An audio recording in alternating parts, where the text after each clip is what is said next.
Back. ఇక ఏపీలో గత ప్రభుత్వ హయాంలో జరిగిన మైనింగ్ వ్యవహారాలపై ఏసీబీ దృష్టి సారించింది. మైనింగ్ శాఖలో జరిగిన అక్రమాలకు కూపిలాగుతుంది. ఇసుక దందా, ప్రభుత్వంలో కీలక వ్యక్తులకు ముడుపులు, కమిషన్లు వంటి అంశాలు గుట్టు విప్పేందుకు ఏసీబీ సిద్ధమవుతోంది. ఏపీలో జరిగిన మైనింగ్ అక్రమాల దర్యాప్తులో ఏసీబీ దూకుడు పెంచింది. 4 ఏళ్లు మైనింగ్ శాఖలో ముఖ్య పాత్ర పోషించిన ఆంధ్రప్రదేశ్ మైనింగ్ డెవలప్మెంట్ కార్పొరేషన్ మాజీ ఎండీ వెంకటరెడ్డి చుట్టూ ఏసీబీ ఉచ్చు బిగిస్తోంది. ఇటీవల కొత్తగా అధికారంలోకి వచ్చిన కూటమి ప్రభుత్వం జూలై 31న వెంకటరెడ్డిని సస్పెండ్ చేసింది. దానికి సంబంధించి నోటీసులు ఇచ్చేందుకు వెళ్లిన అధికారులకు ఆయన ఆచూకీ దొరకలేదు. దీంతో అతని మెయిల్ కు నోటీసులు పంపారు.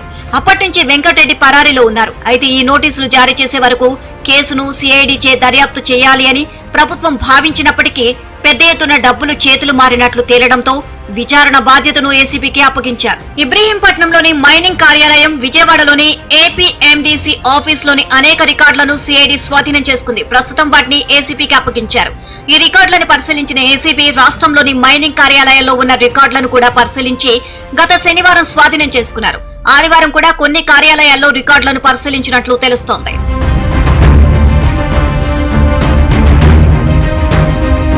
గత ప్రభుత్వ హయాంలో జరిగిన ఒప్పందాలు, లావాదేవీలు, సర్టిఫికేట్ల జారీలో వెంకటరెడ్డి కీలక పాత్ర పోషించారు.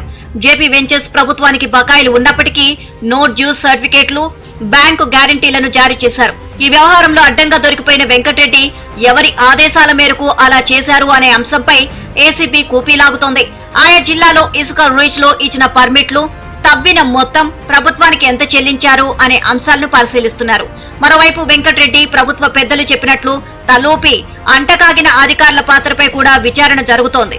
ఇక తీసుకున్న కమిషన్లు ఎవరికి చేరాయి, ఎలా చేరవేశారు, ఇందులో ప్రభుత్వ పెద్దల పాత్రపై కూడా ఏసీబీ దర్యాప్తు చేస్తోంది. 2020 నుంచి 2024 వరకు జరిగిన మైనింగ్ అంశాలన్నిటిపైన ఏసీబీ విచారణ చేస్తుంది. ముఖ్యంగా ఇసుక దందా, ప్రభుత్వంలో కీలక వ్యక్తులకు ముడుపులు, కమిషన్లు వంటి వ్యవహారాల గుట్టు విప్పేందుకు సిద్ధమవుతోంది. ప్రధానంగా జేపీ వెంచర్స్ వ్యవహారంలో జరిగిన అవినీతి తంతుపైన అధికారులు దృష్టి సారించారు. మరోవైపు అప్పటి అధికారుల నుంచి సేకరించిన స్టేట్మెంట్ల ఆధారంగా మాజీ మంత్రులు, మాజీ ఎమ్మెల్యేల పాత్రపై నిర్ధారణకు రావాలని భావిస్తున్నారు.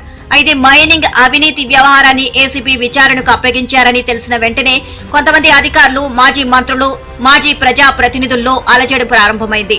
ఎవరు ఎందులో ఇరుక్కుంటామోనని భయపడుతున్నారు. కానీ ఇప్పటికే మైనింగ్ వ్యవహారాల్లో కీలకంగా ఉన్న కొందరు ప్రభుత్వ పెద్దలు, అధికారుల జాడలేదని లోగడ తెలుస్తోంది.